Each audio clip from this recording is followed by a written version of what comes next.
Good morning, and welcome to the Office Depot's first quarter 2020 earnings conference call. All lines will be on a listen-only mode for today's call, after which instructions will be given in order to ask a question.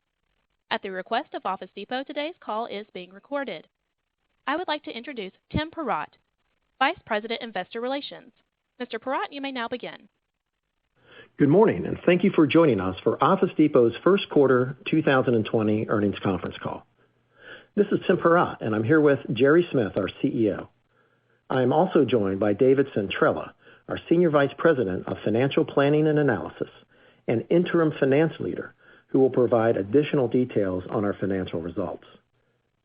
During today's call, Gerry will provide an update on the business, focusing much of his commentary on our operations in the first quarter and the impacts to our business from the COVID-19 pandemic, as well as discuss the strength of our financial position and our strategy to address the challenges posed by this health crisis, including actions we are taking to ensure business continuity. David will then review the company's financial results for the quarter, including our divisional performance. And following David's comments, Gerry will have some closing remarks, and then we'll open up the call for your questions. Before we begin, I need to inform you that certain comments made on this call include forward-looking statements, which are subject to the safe harbor provisions of the Private Securities Litigation Reform Act of 1995. These forward-looking statements reflect the company's current expectations concerning future events and are subject to a number of risks and uncertainties that could cause actual results to differ materially. A detailed discussion of these risks and uncertainties are contained in the company's filings with the U.S. Securities and Exchange Commission. During the call, we will use some non-GAAP financial measures as we describe business performance.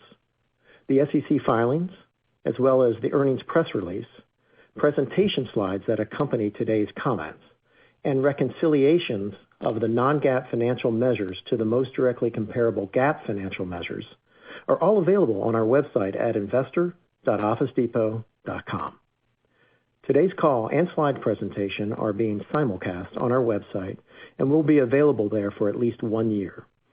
I will now turn the call over to Office Depot CEO, Gerry Smith. Gerry? Thank you, Tim, and good morning to everyone joining our call today.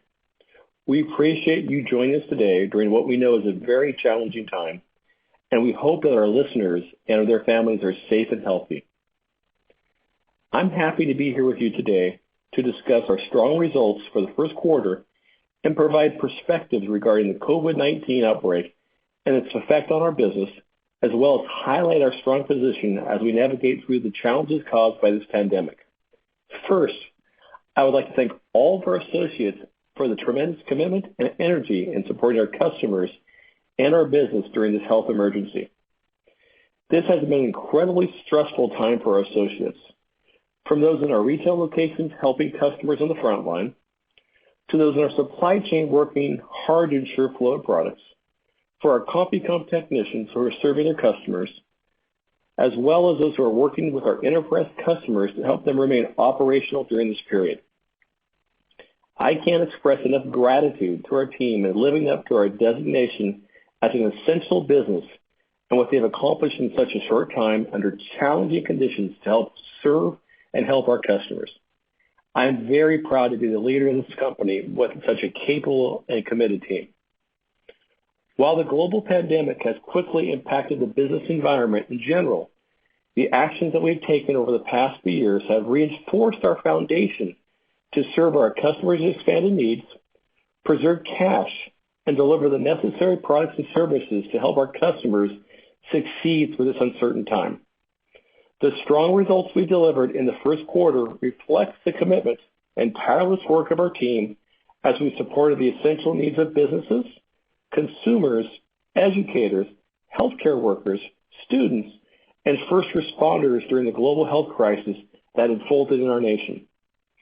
Before I provide you with the specific highlights of our strong performance in the quarter, I would like to discuss what we are doing to remain safe, help our customers, and how we are leveraging our unique and strong position to drive our business forward. These points are shown on slide 4. First and foremost, safety is our priority number one, and our primary focus is on the health and safety of our associates, customers, and families in our communities. In the very early stages of this outbreak, we took actions to enhance the safety protocols in order to help protect our employees and create a safer environment for our customers. In advance of the stay-at-home orders that were required by most local jurisdictions, we issued a work-from-home mandate for all employees who did not need to physically be in an office or a facility. This included most associates in our corporate headquarters, as well as non-essential personnel in all facilities who have the ability to work remotely and maintain social distancing guidelines. In our retail stores, which is a primary source for our customers to acquire the essential products and services they need, we have installed counter shields and required employees to use masks and gloves to help protect customers and employees during these interactions. We quickly offered a curbside pickup option at all our locations, including at some locations which are operating on a curbside pickup only fashion per local laws. We're also cleaning and sanitizing our facilities. Our employees in our supply chain and distribution operations are required to wear personal protective equipment, or PPE, a term that's become synonymous with this outbreak. We're also promoting social distancing within our distribution centers by staging starts, shifts, and breaks, increasing spacing in common areas. And at CompuCom, our tech support teams transitioned to a work-from-home environment very early in the crisis, which helped them provide uninterrupted support for many of their customers who began the transition to a distributed workforce. These early actions taken by CompuCom and support they have provided have added their credibility among its world-class customer base. We have received numerous correspondence praising the CompuCom team for its high level of service and support during the crisis. Also, during this challenging time, we've been active in the support of our local communities. Office Depot has donated well over $300,000 to schools, school districts, and charitable and relief agencies to help promote virtual learning for those in need through the crisis.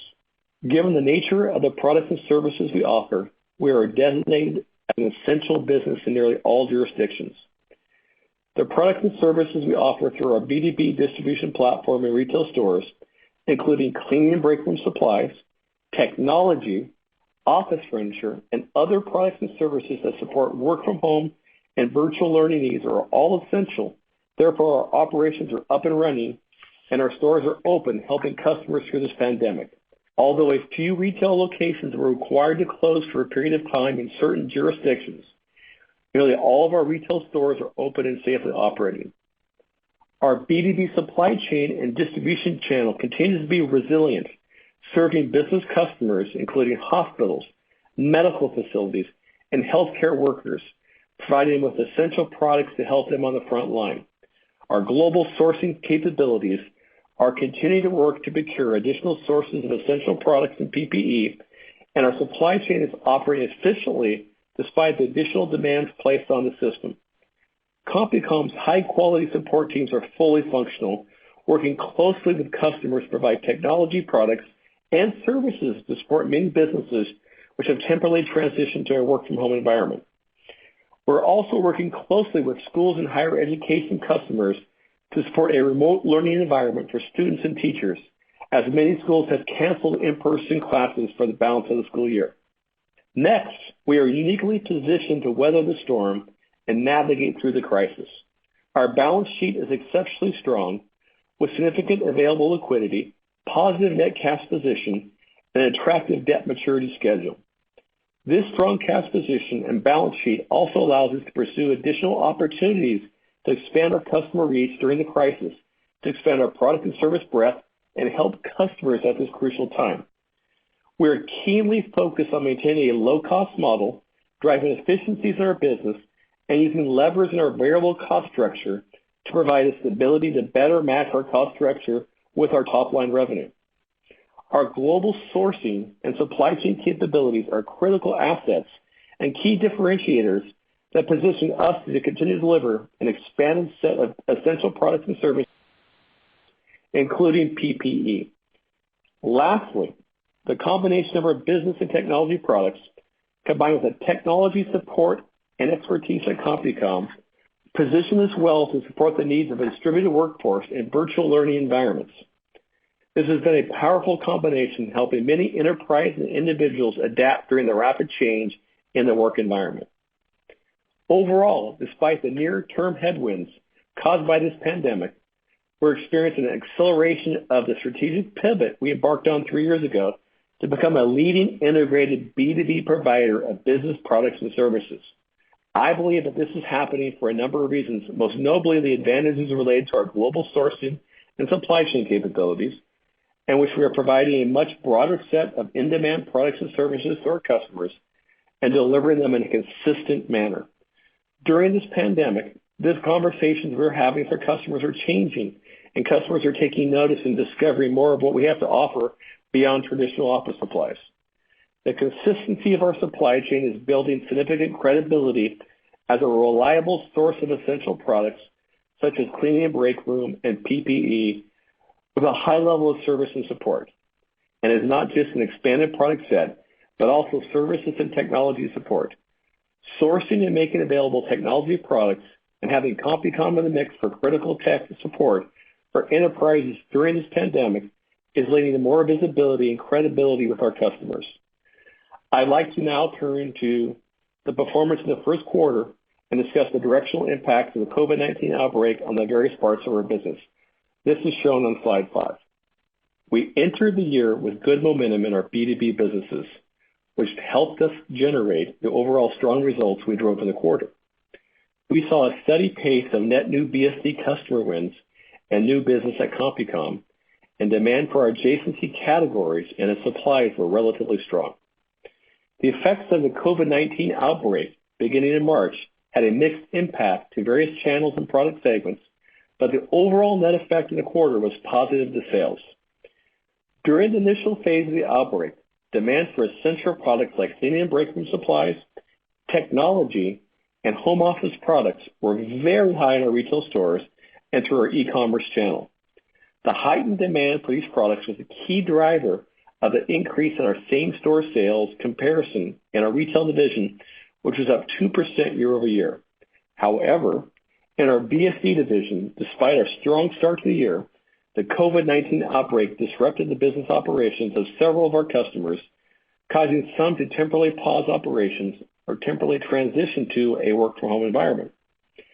These impacts, combined with the number of school systems that have shut down for the school year, have had a negative impact on our contract channel within our BSD division.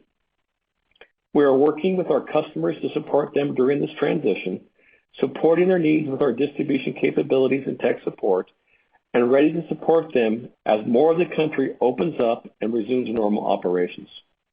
At CompuCom, the COVID-19 outbreak resulted in a number of customer delays of previously scheduled project work, which negatively impacted revenue and operating results in the quarter. That said, CompuCom provides critical technology support for many enterprises, and their core competencies are built around supporting large distributed workforces. We think their unique capabilities positions them very well to capture future growth in this environment. The strong start of the year to our B2B businesses, combined with increasing demand for essential products in our retail and e-commerce channels, drove exceptional results in the first quarter. We drove increases in our operating performance and free cash flow generation, further strengthening our balance sheet. Highlights in the quarter are $2.7 billion in revenue, down slightly over last year, largely related to fewer stores and service and lower revenue in our BSD division.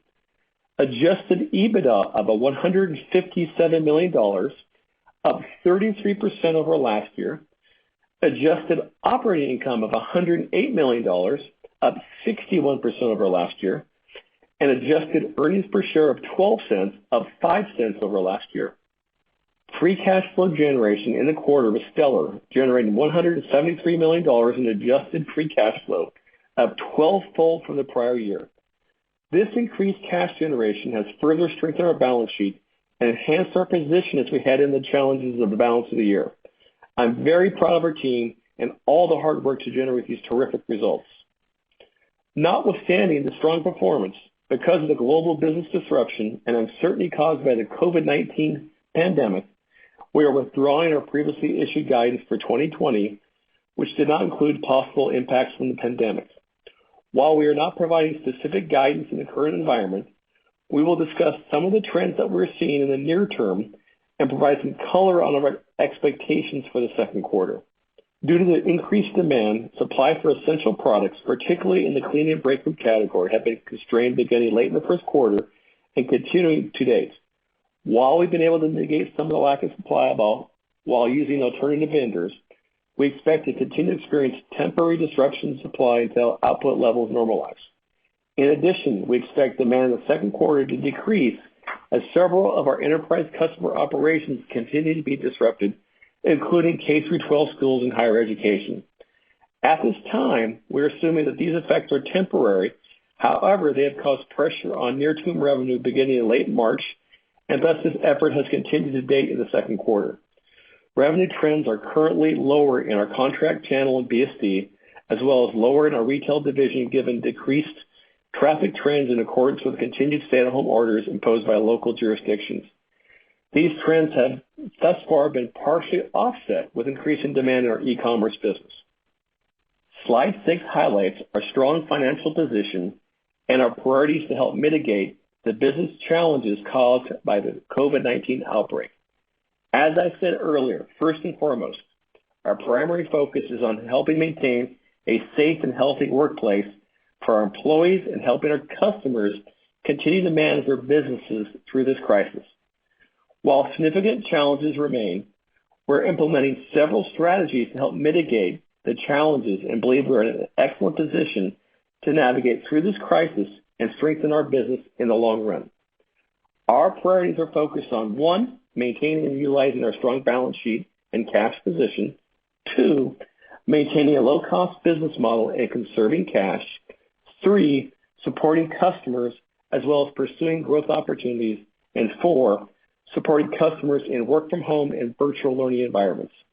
Let me start with our strong balance sheet. Our conservative approach to our capital structure, along with our strong cash flow generation, has placed our balance sheet in a very strong position, with about $1.7 billion in available liquidity, including $842 million in cash.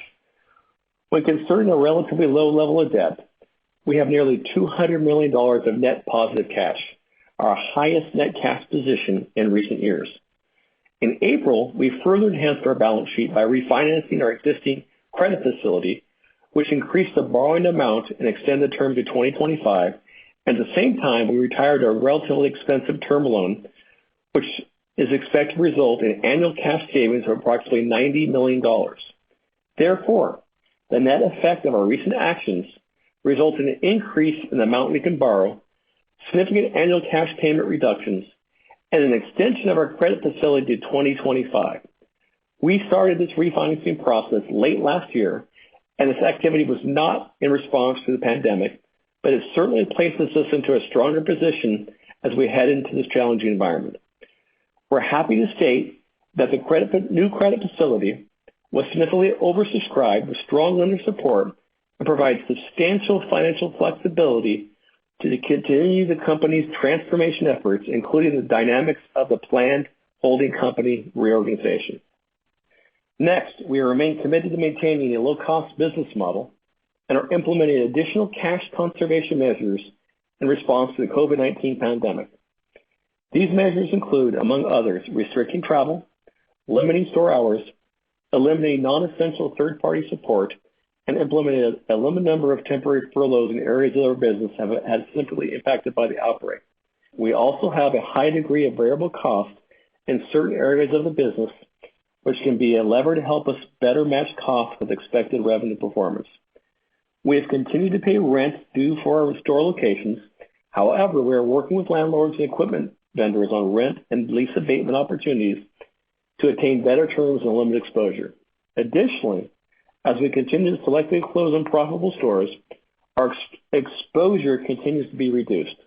Moving forward, we will continue to focus on actions to improve our cost structure and maintain a low-cost business model. As another component to preserving liquidity and financial flexibility in the current environment, we are temporarily suspending share repurchases and the quarterly dividend. We do not expect to repurchase shares in the near term under the current repurchase authorization, which has a balance sheet of about $130 million remaining, and we're temporarily suspending our cash dividend beginning with the second quarter of 2020. As business conditions related to COVID-19 evolve and at the appropriate time, we will reevaluate our capital return program. Next, we remain in a position to pursue numerous growth opportunities utilizing our global sourcing capability, expansive supply chain, and distribution network. Leveraging these key assets is at the core of our transformation to become a leading B2B distribution company. These assets and capabilities are more important than ever during this crisis and create a unique opportunity for our company. We have the ability to continue to source the essential product categories like cleaning and break room, as well as supplies such as toilet paper and paper towels.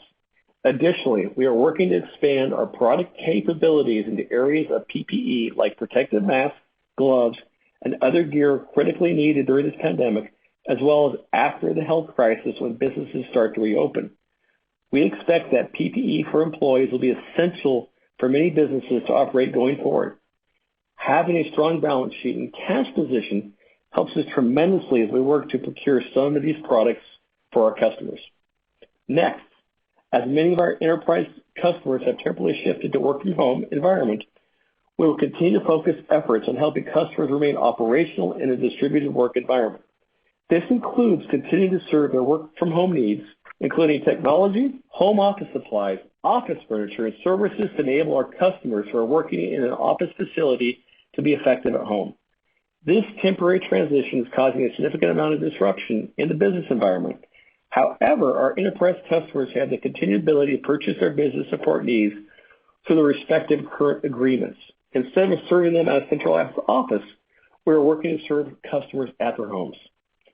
And it is not just product-related support. It's also technology services support for enterprises as they work to remain operational in this environment.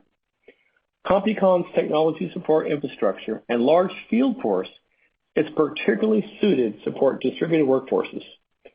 CompuCom's performance in the early stages of this pandemic has proven their capability to quickly and efficiently support our customer needs, and their efforts have garnered significant credibility from CIOs at a number of companies. CompuCom's focus on connecting people, technology, and the edge with a seamless experience, combined with their large field support team, uniquely positions them to support the growing needs of customers in this distributed work environment, creating more long-term growth opportunities. And lastly, we will remain focused on our accelerated B2B pivot and strategic plan and executing upon our board-approved holding company reorganization directive. I believe our opportunities are evolving as we expand our value proposition to customers, sourcing and distributing a broader set of in-demand products and business support services. We are uniquely positioned to support our customers in this challenging environment, and our focus on evolving our B2B platform and executing our pivot remains resolute. Summing all this up, we believe we're in a strong position to weather the storm and improve our business in the long run, and we are ready to serve more customers as business operations resume to normal levels. As you might expect, we have run a multitude of scenarios of varying degrees of possible impacts to revenue during this downturn. While I don't plan to share the different scenarios because this is a dynamic situation, we believe that our strong financial position and cash conservation focus will be able to withstand even the most challenging economic and market conditions. Moving to slide 7, let me turn our attention to a few additional highlights with our business segments, beginning with our BSD division. Our BSD division, the largest component of our B2B platform, began the year with significant momentum, winning net new business and experienced relatively strong demand in traditional product and adjacency categories. However, as I stated previously, the COVID-19 pandemic impacted revenues late in the quarter, and this trend has continued to date in the second quarter. Demand for cleaning, home office, and technology categories increased significantly during the quarter. Cleaning and break room supplies were up over 20%, and technology products were up over 10%, resulting in adjacency category sales growing to 39% of total revenue. However, traditional supply categories were lower in our contract channel related to the business disruption caused by the COVID-19 outbreak. Our e-commerce channel continues to see increasing demand, and we are working closely with our enterprise customers to support their work-from-home needs, delivering directly to residences as required. Consequently, we are working to address the increasing costs related to the additional amount of residential deliveries that we've been required to make to serve our customers in this environment. Our supply chain has remained resilient despite the challenges to source additional essential pandemic-related products and continue to be a crucial source for our customers, including hospitals, medical facilities, and healthcare workers. Our targeted growth remains intact, utilizing intelligent tools to improve our sales processes, drive sales efficiency, and enhance our value proposition. We're working to source additional products in the cleaning and break room category, which continues to be in very high demand. And importantly, we're working to source additional critical PPE and gloves, which we believe represent a very large opportunity for us now and in the future. Despite the challenges caused by the pandemic, we are building a significant amount of credibility with customers as we have been a consistent and dependable source of essential products and work-from-home support during this health crisis. We are delivering to and supporting customers when others can't, and our supply chain and sourcing capabilities has been consistent, and many customers are taking notice. As I stated earlier, amid the crisis, our strategy is in effect being fast-forwarded, shining a bright light on the core of what we are all about, a B2B-focused company with an expanded set of products and services backed by a reliable supply chain and distribution network. We are looking forward to continuing to support our customers through this process and expanding our value proposition for the future. Our value proposition is expanding, and our customers are beginning to realize the breadth of products and services we have to offer. Now, let's return to CompuCom on slide 8. CompuCom has continued to execute upon its refocused strategy of connecting people, technology, and the edge in a seamless experience, placing greater emphasis on its core offerings and expanding its value proposition. We're excited about the progress that Mick Slattery and his team are making, both in terms of improving operational performance and the continued progress in winning new business. With CompuCom's expanding influence and visibility, they delivered another quarter of business wins in excess of $300 million in lifetime contract value, including 8 new logo customers. While, as I mentioned, CompuCom's operational performance in the quarter was negatively impacted related to the COVID-19 outbreak as some customers delayed near-term project work, this impact was partially offset by increases in demand for new technology products like laptops and related equipment. That said, during the COVID-19 outbreak, CompuCom's support and extra efforts enabled customers to remain operational as many companies pivoted to a work-from-home environment or experienced other challenges related to the pandemic. We have received numerous accolades from the CIOs of many companies who have praised CompuCom for the significant efforts during the crisis. I'd like to share a few examples of the type of support CompuCom is providing to put this into context for you. CompuCom supported the migration of over 6,000 users to a work-from-home environment for a major power company in a matter of weeks. We partnered with the customer to develop innovative solutions to ramp up our service desk, control desktop patching and security, and to service our control rooms through our dispatch team. A storm interrupted power in the customer service area, and the customer was able to restore power using a remote workforce, something they had never done before. Second, CompuCom supported the move of thousands of essential workers at one of the world's largest pharmaceutical distribution firms to work-from-home environment over a 3 to 4 week period. Third, we also support and provide the technology to quickly stand up COVID-19 testing center in Canada. And finally, we were crucial and supported a large grocery chain and added capabilities to maintain high reliability and availability of point-of-sale systems and on-site support. These are only a few examples, but it helps us illustrate the many ways that CompuCom is helping and supporting customers through this crisis. In fact, with the changing nature of work, CompuCom's unique capabilities to support distributed workforces with the state-of-the-art technology and a rare and unique field force of over 6,500 field techs and support personnel have it well positioned to capitalize on opportunities in this growing area. Now let us move briefly to our retail business on slide 9. Our retail division has done a heroic job during the pandemic, working to safely serve increasing demand from our customers and keeping our stores open. At the onset of the health crisis, our retail team quickly implemented safety measures and worked to keep our stores open and operational in order to continue to serve our customers.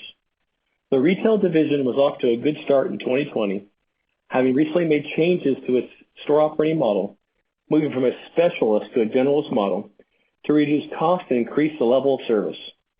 This change happened at the right time to help our service levels and drove improved cost efficiencies during the crisis. While total revenues were down versus last year related to fewer stores and service, demand in the quarter increased significantly for products such as cleaning and break room supplies, technology, and home office products. This had a significantly positive impact to revenue and helped to drive a 2% positive same-store comp relative to last year. The curbside pickup option put in place at all of our locations was a popular choice as our buy online pickup in store sales increased over 20% in the quarter. These positives, taken together with a strong execution of our business acceleration program and other cost measures, helped us drive higher margins, leading to a 30% increase in operating income in the first quarter. The tremendous effort by our retail team in serving customers under challenging circumstances have resulted in significant improvements in our Net Promoter Score as customer experience improves significantly. This is a true customer testament to the quality of services they have received during the pandemic. While traffic trends were strong earlier in the quarter, not surprisingly, this trend reversed as stay-at-home orders were put in place and replenishment of essential supplies became more difficult. Likewise, revenue was negatively impacted late in the quarter, and this trend has continued into the second quarter to date. Moving forward, we will work to replenish essential supplies, support home office, and continue to service customers in the safest manner possible and continue the safety measures we put in place. We will also continue to focus efforts to drive efficiencies and a low-cost model in our retail business. Our operating model change is one aspect of this approach. As I have mentioned in the past, we will continually evaluate the profitability and strategic value of each of our retail locations in order to optimize our footprint. We are expecting a higher number of store closures this year versus last year. While this has a negative impact to our sales, these actions improve the vitality of our network and drive increases in profitability. With that, I will turn the call over to David for more details on our financial results. Thank you, Gerry, and good morning, everyone. I'm happy to be here today to discuss with you our financial results for the first quarter of 2020. Consistent with previous quarters, we have provided our results on both a GAAP basis and on an adjusted basis. My comments will primarily address our performance on an adjusted basis. Total revenue of $2.7 billion in the first quarter was down 2%, largely driven by lower sales in our retail division related to fewer stores and service and lower sales in our CompuCom and BSD divisions, which were negatively impacted by the business conditions late in the first quarter related to the COVID-19 outbreak. GAAP operating income in the first quarter was $80 million, up from $24 million last year. Included in operating income was $16 million in merger and restructuring charges, $8 million of which is associated with our business acceleration program. We also recognized $12 million in asset impairments, mostly related to operating lease right-of-use assets associated with our retail store locations. Excluding these and other items, our adjusted operating income for the first quarter was $108 million, up 61% from $67 million in the prior year. Unallocated corporate expenses were $22 million in the quarter, compared to $31 million in the prior year, reflecting lower professional fees and lower deferred compensation expenses. Adjusted EBITDA was $157 million for the quarter, up 33% compared to $118 million in the prior year. This includes depreciation and amortization expense of $49 million and $48 million in the first quarter of 2020 and 2019, respectively. Excluding the after-tax impact from the items mentioned earlier, adjusted net income from continuing operations for the first quarter of 2020 was $66 million, or 12 cents per share, compared to $39 million, or 7 cents per share in the prior year, an increase of 5 cents per share. Cash generation in the quarter was very strong. We generated operating cash flow of $188 million, which included $10 million of cash expenditures related to the Business Acceleration Program. Capital expenditures in the quarter were $25 million compared to $46 million in the prior year period, reflecting lower investment in our retail operations while continuing investments in our service platform, distribution network, and e-commerce capabilities. Reported free cash flow was $163 million. Adjusting for $10 million in cash expenditures related to the Business Acceleration Program, adjusted free cash flow in the quarter was $173 million. Let's now turn to slide 12, which highlights our performance of our BSD division. As a reminder, BSD is the largest component of our B2B integrated distribution business, servicing customers from the Fortune 500 to small and medium-sized businesses. Reported sales in the first quarter for BSD were $1.33 billion, a decrease of 1% compared to the prior year period. The year-over-year comparison reflects the impacts of the COVID-19 pandemic, as well as the actions over the past year to reduce unprofitable sales in our contract and e-commerce channels. The COVID-19 outbreak caused a portion of our B2B customers to either pause operations or temporarily transition into a remote work environment as a result of restrictions imposed in March 2020 aimed to reduce the spread of COVID-19. This effect resulted in lower sales in our contract channel, partially offset by higher sales in our e-commerce channel as demand increased for certain essential products. These effects are continuing into the second quarter, negatively impacting revenue. Product sales in the first quarter of 2020 decreased 2%, while service revenues increased 14%, driven by increases in sales of our managed print and fulfillment services, copy and print services, and shipping services compared to the prior year period. These actions were partially mitigated by the positive impact of customer acquisitions and growth in certain adjacency categories.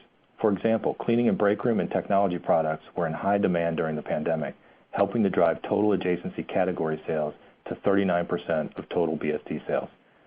Operating income was $40 million in the first quarter of 2020, compared to $46 million in the prior year period, with flat comparable operating margins. The decrease in operating income versus last year was related to the flow-through effects of lower sales, product mix, and higher distribution costs related to the COVID-19 impacts. Higher distribution costs continue to be a challenge in the second quarter as we're making many more deliveries directly to residences instead of corporate offices. We are implementing strategies to address, including working with our distribution partners and evaluating delivery schedules and fees. Looking to slide 13, we highlight the performance of the CompuCom division. Sales in the first quarter for CompuCom were $235 million, down 5% versus the prior year period. The decrease was largely due to lower project-related sales as a number of customers delayed projects in response to the COVID-19 outbreak, as well as deliberate efforts to reduce or eliminate certain unprofitable sales and support activities to improve future profitability. The CompuCom division reported operating income of $3 million in the first quarter of 2020 compared to an operating loss of $15 million in the prior year period. BAP cost efficiency measures and other cost reduction efforts helped to drive the year-over-year increase. On a sequential basis, operating income was down as we incurred costs in anticipation of supporting new service contracts as well as supporting new project-related work in the quarter that did not materialize due to the business disruption caused by the COVID-19 outbreak. As Gerry addressed earlier, CompuCom's support for its customers during this pandemic has been stellar. Combined with their core competency in supporting enterprises in a distributed environment, we believe that CompuCom is in an excellent position to capture future profitable growth. Turning to slide 14, reported sales in the quarter for our retail division declined 2% to $1.16 billion. The decline in sales was related to the impact of store closures over the past 12 months, as we had 64 fewer stores compared to a year ago. While product sales were flat, sales of services were down about 11% as copy and print services and subscription offerings were negatively impacted by the effects related to the COVID-19 pandemic. These impacts were offset by increases in demand for essential products during the early phases of the COVID-19 outbreak, helping drive a 2% increase in same-store sales relative to the same period last year. Higher average order volumes and a 26% increase in BOPUS sales added to this performance. The retail division reported operating income of $87 million in the first quarter, up 30% over the same period last year. As a percentage of sales, this represents a 180 basis point improvement in margins. The increase in operating income versus the prior year reflects higher gross margins, lower SG&A from cost efficiency initiatives, and an improvement in distribution and inventory management costs. Turning to the balance sheet and cash flow highlights on slide 15, we ended the quarter with total liquidity of over $1.7 billion, consisting of $842 million in cash and cash equivalents and $851 million of availability under our asset-based lending facility. Total debt at the end of the quarter was approximately $652 million, resulting in a positive net cash position of $190 million, our highest net cash position in 2 years. As we previously announced, subsequent to the quarter end, we successfully refinanced our asset-based credit facility with a new 5-year agreement and retired our term loan credit agreement due to 2022. Our new $1.3 billion asset-based credit facility matures in April 2025 and replaces our previous credit facility that was due to expire in May 2021. Upon closing of this transaction, we borrowed a total of $400 million under the new credit facility. We used these proceeds, along with available cash on hand, to repay the remaining $388 million balance on the term loan and approximately $66 million in other debt. By eliminating the term loan, we expect to eliminate approximately $14 million in annual interest expense and $75 million in required annual amortization payments. We are happy to report that the new credit facility was significantly oversubscribed with strong lender support and provides us with substantial financial flexibility to continue the company's transformation efforts. Moving to cash flow, for the first quarter, cash provided by operating activities was $188 million, which included $10 million in restructuring costs and $4 million in acquisition and integration-related costs. This compares to the cash provided by operating activities of $67 million in the first quarter of the prior year. Capital expenditures in the quarter were $25 million versus $46 million in the prior year, reflecting lower investments in retail operations while continuing investments in our service platform, distribution network, and e-commerce capabilities. The cash charges associated with our business acceleration program in the quarter were $10 million. Accordingly, adjusted free cash flow was $173 million in the first quarter of 2020. On slide 16, we highlighted our balanced approach to capital allocation.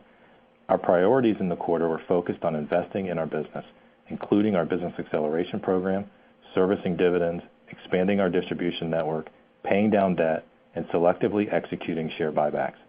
During the quarter, we generated $188 million in operating cash flow. After considering the $25 million in capital investments to further strengthen our B2B platform, as well as significant cash investments in our business acceleration program, we bought back $30 million of our shares, paid $13 million in dividends, paid down $19 million in debt, and invested $18 million in high-quality acquisitions. Moving forward in the current environment, we will remain focused on preserving liquidity and maintaining financial flexibility. In support of this focus, we have temporarily suspended our stock buyback program and our quarterly dividend beginning in the second quarter, and will reevaluate these programs when appropriate. Overall, we delivered strong operating results in the quarter, and our team remains committed to creating value for our shareholders and building upon our B2B platform. With that, I'll now turn the call back over to Gerry. Thanks, David. As you heard today, our team delivered very strong results during the onset of a global pandemic that has gripped the nation and the world. I can't thank our team enough for their dedication and efforts during this health crisis to ensure we remain operational and serving our customers. It is evident that we're heading into a more challenging period related to the effects of this outbreak, which we expect will negatively impact revenue and operating results in the near term. That said, we believe we're in excellent position to weather the storm and even become a stronger company when the crisis is over. We have a strong balance sheet and liquidity position. Our global sourcing and B2B supply chain remains resilient and a reliable source of essential products. And our tech support capabilities help enable customers to work and learn remotely.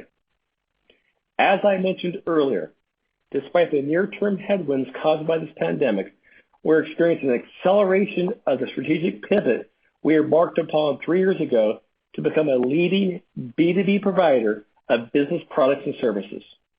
Customers are beginning to recognize the power and consistency of our global supply chain and distribution capabilities, as well as the expanded set of products and services we have to offer. Given the current environment, we've adopted a more conservative approach to our capital return program to preserve maximum liquidity and financial flexibility. As you heard, we have temporarily suspended our share repurchases and our quarterly dividend beginning in the second quarter of 2020. We will reevaluate our capital return program when appropriate. We will also continue to take action to support our low-cost business model with a focus to drive additional efficiencies and cost structure improvements throughout our entire business. This supports our belief that the low-cost model wins. Finally, we remain committed in our strategy and working to implement the board-approved holding company reorganization plan, which we expected to complete by the middle of this year. And again, thanks to all who've joined us on the call today. Operator, we'll now turn the call over for questions. If you would like to ask a question, you may do so by pressing star, then the number 1 on your telephone keypad. Again, that is star 1 if you would like to ask a question. Our first question comes from the line of Chris McGinnis. Please state your company name, then proceed with your question. Good morning. Chris McGinnis from Sidoti & Company. Thanks for taking my questions, and I hope all's well with your families given the environment. Maybe can you start out with some of the commentary around the current environment is accelerating the B2B pivot, and I guess how sustainable do you think it is, and how do you think the environment changes on the B2B side going forward given this? Thanks. All right, thanks, Chris. And Chris, thanks for all your work you did on our coverage. We really appreciate that. So, Chris, I think if I look at it from a overall environment, obviously, as we spend guidance, is very hard to predict. But we're encouraged by I'd say 3 or 4 key things. Number one, we have the opportunity of these new categories, and we're excited with the opportunities of PPE and some of the cleaning breakroom growth and the technology growth we've seen. We've focused on those, but adding these new categories have been very important. Really pleased with our cash position because it's allowing us to source some of these products right now, and obviously cash is important during that, especially in the PP category. I think I want to call out especially our supply chain and how reliable and dependable it is, and I think that helps us on our B2B pivot. I think our sales team has done an incredible job, Stephen and his team, of selling these new categories. So I really think our sales engine's getting stronger. And I think as we push to a low-cost model and have more of a variable model across our business, the ability to support the B2B businesses has been accelerated. But I've always said from the beginning, we want to be a platform that sells B2B products and services, and I think this has helped highlight how we can do that. And when John and Ganforth and the supply chain team, and Steve and Mohan and the whole organization's done a great job of showing that in our B2B business. And obviously, we're going to lean in hard to ensure that we continue to do that going forward. And I can't, we also have our retail team supporting tons of small and medium business out there as well. Kevin's team has done an incredible job, and our online business has been extremely strong. I think a lot of that small and medium business that needs product and our supply chain can deliver, and Jamie and the team have done great. So we're very well positioned for the B2B pivot, and I think it's that's what we've been trying to strive for. And this is very challenging times where we're taking our strategies lined up, and we're executing well across that. Great. And just, I guess, to touch on one piece of what you were talking about with that, the strength of the balance sheet, the ability to source products, given, I would imagine, some financial constraints around some of your competitors within that market, how are you maybe changing your go-to-market strategy to capitalize on that opportunity? where we're using our cash. Obviously, we're conserving cash wisely, but we're also using our cash to go source those products as our customers have a big demand for that. And we're listening to our customers and giving them the essential products and services that they need. And I think, again, being conservative with our balance sheet and our cash position for the last couple of years has helped us be in this position. And obviously, you saw some of the actions we're doing to further accelerate that. But I think we're in a very good position to go off and provide those products for our customers. And I won't comment on our competitors, but it's good to be in this position. No, fair enough. Thanks for taking my questions, and good luck in Q2. Thank you, Chris. Appreciate it. Look forward to meeting you one of these days. Your next question comes from the line of Liz Suzuki. Please state your company name, then proceed with your question. Great. Hi, guys. Liz Suzuki from Bank of America. Can you just talk about the impact to operating margin from COVID versus BAP? In other words, how much of the savings from BAP were offset by costs and or deleverage associated with COVID? Yeah, hi Liz, it's David. Yeah, so when we think about the BAP program, we saw significant improvement in our SG&A expense line item from that, consistent with what we've seen in previous quarters. What we experienced from COVID-19 on gross margins was a little bit of pressure as a result of product mix shift out of some of our core supply categories into what I'll call slightly lower margin cleaning and break room and PPE. Okay, great. So more of a gross margin impact than necessarily SG&A. That's correct. Okay. And, as we model out our second quarter, you mentioned that B2B is experiencing lower revenue trends in Q2 20, and, retail is experiencing reduced traffic and lower revenue expected in the second quarter. Is that, when you say lower, is that quarter over quarter or year over year? And how much lower are we thinking about this, directionally? Obviously, we can't give specifics on that, but we clearly talked about the fact that there was challenges the last half of March and early in April, and I think it all depends, Liz, on what happens from a reopening perspective, and why it's so hard to predict. And I wish I could is we don't know how quickly all the states are different, and we're looking at actually literally every state and every jurisdiction. So we're going to monitor closely. I think the most important thing is to make sure we have the right business model in place, which we think we do. We're going to drive a low-cost model, keep our cash position well, and we're going to lean into these categories like we talked about. Even though some of the margin levels aren't as high as some of our core categories, driving growth in those are important because obviously bringing gross margin dollars and growth in the business is what we strive for, and having a whole basket of products we sell to our B2B customers, whether they're small, whether they're medium, whether they're large enterprise customers. And to be honest with you, also driving CompuCom in those businesses as well. And we're pleased with the fact that CompuCom is very well positioned for this new work from home, learn from home environment. Okay, great. And if you don't mind if I can squeeze one more in, are you finding Sure. that any of your small and medium business customers are, pulling back significantly on spending, or have reneged on any contracts that were already in place, or have any of your customers been driven out of business? Well, we have over 10 million customers from a B2B perspective. So clearly, there's been some customers who've been impacted. But we're here to support our customers. Obviously we're listening to their needs, and there's a loud need to have a dependable, reliable supply chain, which we have.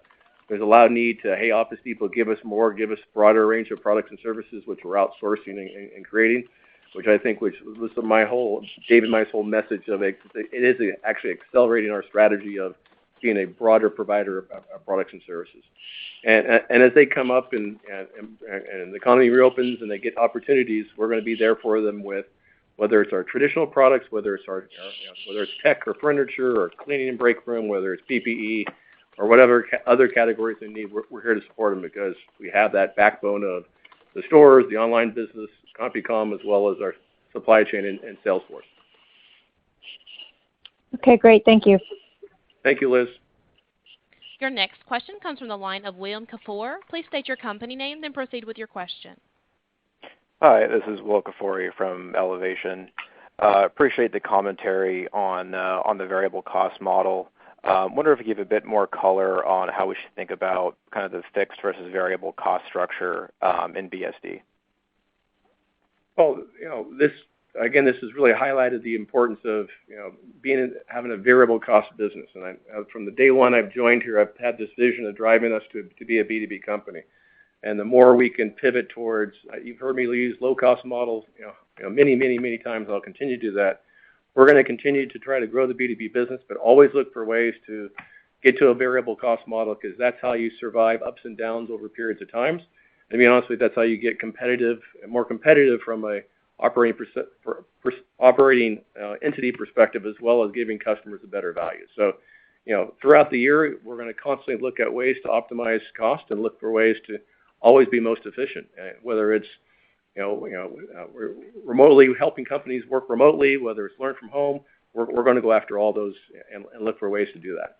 Dave, why don't you jump in here? Yeah, Will, and I would just add to that if you recall last year, we implemented the Business Acceleration Program, which was directly, to address some of our fixed cost challenges. And so, what you see in our SG&A line is the benefit of having gotten ahead of that a little bit. And we'll continue to monitor our variable expenses as we transition through this period, and look to long-term challenges with fixed costs. We'll address those as we go. But to Gerry's point, as we transition to a B2B business, we'll continue to transition to a more variable business.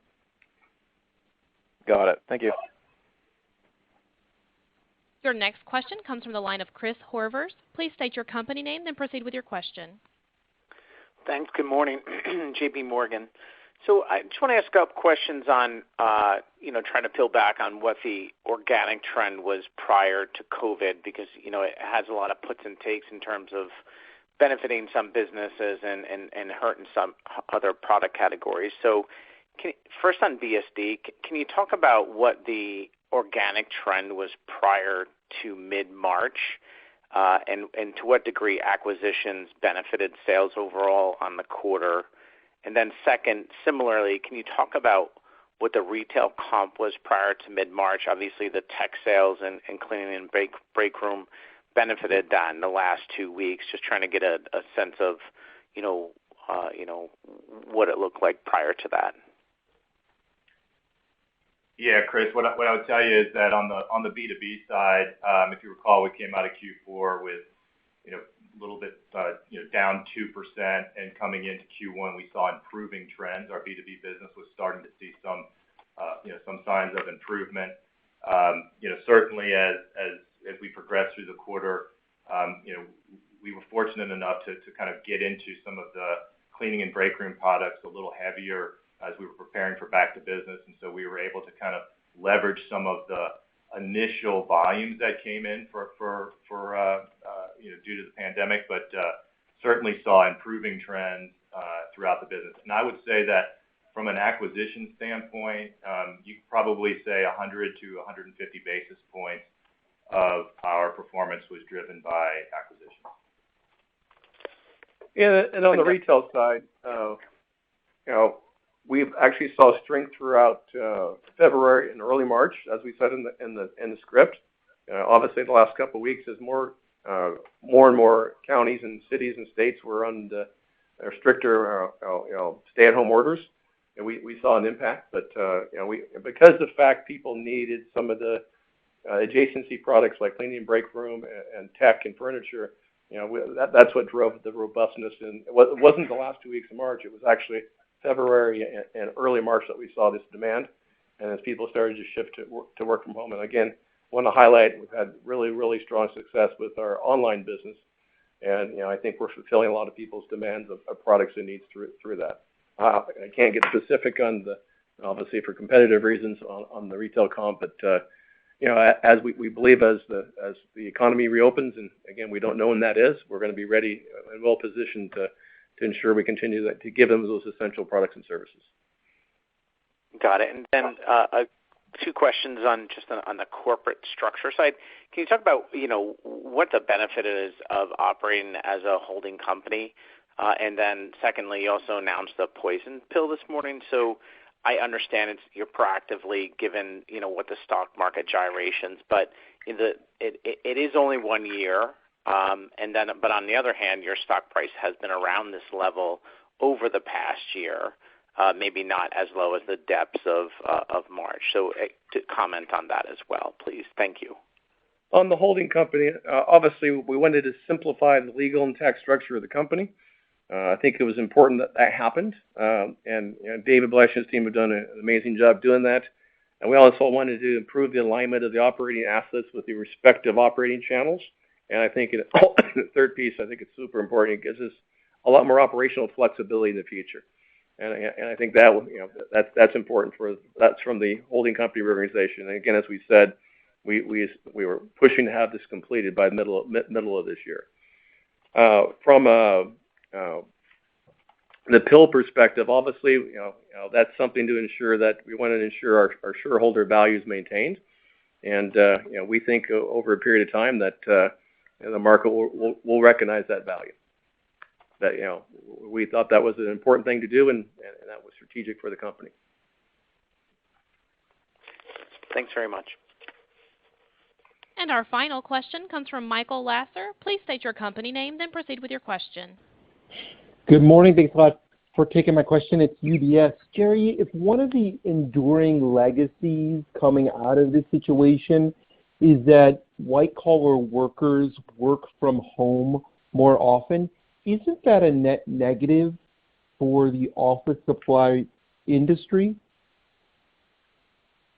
I don't think it is at all, personally. I mean, that's if you define yourself narrowly. I think the way we're defining ourselves isn't a traditional, just a pure, paper and ink type of company. We're super excited with the tech, the furniture, the other categories that we're seeing a very strong year-over-year growth rates in. And to be honest, the CompuCom business is perfectly positioned to provide services for people to connect technology, people, technology, and the edge, as we say, in a seamless experience. We're going to need more and more of that. I was so proud of our CompuCom team. Our India and Mexico City sites went to work from home almost immediately, and they did it flawlessly, and they were able to provide tons of enterprise customers, excuse me, the technical services they need to make that transition. And I think over a period of time, we can be that company that can be out there and continue to support those companies. I've been working from home as well as our law leadership team, and I'm printing surprisingly more than I thought I would. And obviously, as you work on things, and I think the efficiency and productivity we're seeing from work from home is something we're going to lean into, and we think is going to actually be helpful for us longer term. Because companies will need their employees to have access to the right products and services to make them effective. We can provide those products for them across many categories, and have a supply chain that can deliver it to them through their homes, whether it's to a small business. And we have the ability to deliver next day to 99% of the zip codes in the United States. Very few people have that capability. A few more quick ones. When should we expect to see positive sales growth from the CompuCom division? Well, I think that Mick and his team have done a tremendous job of getting the right cost structure in place, getting the right strategy in place, getting the right offerings in place. I think obviously as we get through some of this COVID type of responses, and as we said in the script, they had a lot of, they had over $300 million in new lifetime value bookings. They had 8 new logo wins. I think as we get some of the project business back up on track, I'm confident, sometime in the future, Mick and his team will be able to drive growth. And obviously, our profitability this quarter of this year versus last year is significantly different. I think that shows, and we had a couple of really good quarters of position here. So we're getting our cost structure right. We've got the right team in place. We've got the right strategy. And now it's a matter of executing and obviously getting the economic conditions more positive over a period of time. Two last ones. Can you quantify what sales have done in April so we can calibrate our models accordingly? No. And then, okay. I mean, and then, guys, if I could predict economic activity, we would do that. I mean, it's extremely challenging. We want to make sure we're credible. We literally are watching it every single day, and we're seeing, we're across all of our routes to market, and we're making investments to make sure we have the right source. We're sourcing products to our customers and we're doing our best to make sure we're bringing the strengths of our business to our customer base. Yeah, no doubt.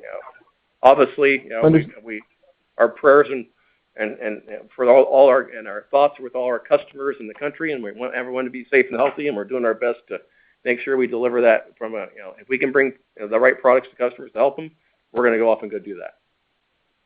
Last quick question. A lower operating lease costs due to the new lease accounting standard was a driver of the profit improvement in the retail business. How much did that contribute during the quarter? Yeah, that was less than $5 million, so very immaterial. Understood. Thank you very much, and good luck. Thank you. That concludes the Q&A. I want to thank everyone for joining us in the call. Most importantly, please stay safe and healthy, and we look forward to talking the next quarter. And thank you very much. Thank you for your participation. This concludes today's call. You may now disconnect.